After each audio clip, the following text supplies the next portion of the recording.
খোয়ায় স্কুলে চুরি, রাতের নিরাপত্তা নিয়ে প্রশ্ন। খোয়ায় গণকির দ্বাদশ শ্রেণী বিদ্যালয়ে আবারও চুরির ঘটনা ঘটেছে। রাতের অন্ধকারে দুষ্কৃতীরা স্কুলে ঢুকে টাকা ও সামগ্রী চুরি করে নিয়ে যায়। সকালে বিষয়টি প্রথমে নজরে আসে স্কুলের নিরাপত্তা রক্ষীর। তিনি স্কুলের বিভিন্ন কক্ষের তালাভাঙা অবস্থায় দেখে ভেতরে প্রবেশ করলে সবকিছু এলোমেলো অবস্থায় দেখতে পান। সঙ্গে সঙ্গে বিষয়টি স্কুল কর্তৃপক্ষকে জানানো হয়। খবর পেয়ে তারা ঘটনাস্থলে পৌঁছায় এবং পুলিশকে জানানো হয়। স্কুলের পক্ষ থেকে প্রাথমিকভাবে জানানো হয়েছে প্রায় 20 থেকে 25,000 টাকা চুরি হয়েছে। তবে পুরো বিষয়টি খতিয়ে দেখার পর আরও কিছু জিনিস খোয়া যাওয়ার সম্ভাবনা রয়েছে বলেই মনে করা হচ্ছে। উল্লেখযোগ্যভাবে কিছুদিন শান্ত থাকার পর এলাকায় আবারও চুরির ঘটনা বেড়ে যাওয়ায় আতঙ্ক ছড়িয়েছে। স্থানীয়দের দাবি রাতের বেলায় খোয়াই এলাকায় নিরাপত্তা ব্যবস্থা আরও জোরদার করা হোক।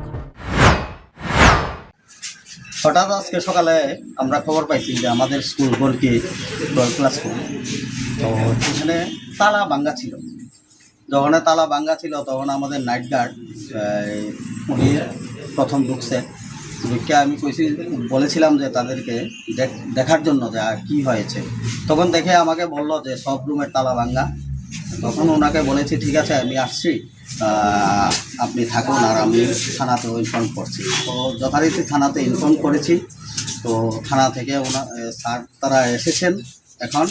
তারপরে আমরা ঢুকে দেখতে পেলাম যে আমাদের সমস্ত আলমারি, যেখানে টাকা পয়সা বিভিন্ন ফাইলপত্র থাকে, মানে স্কুলের এক কথায় সমস্ত আলমারি চোরের দলেরা ভেঙে ফেলেছে এবং সমস্ত জিনিস উলটপালট করে ফেলে দিয়েছে।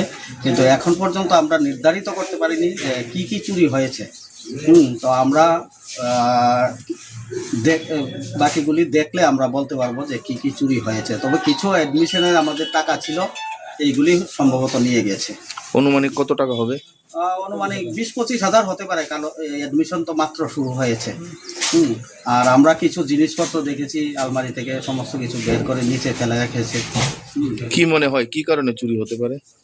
কি কারণে তো বলা যায় না কি কারণে চুরি হয়েছে, কারণ আমরা দেখেছি যে বিভিন্ন জিনিসপত্র তো ওরা ফেলে দিয়ে গিয়েছে। হ্যাঁ, তো কয়টা গডরেজ মানে ভাঙা হয়েছে? মোট 11টা গডরেজ ভেঙে ফেলেছে। আপনারা কয়টার সময় জানতে পারছেন?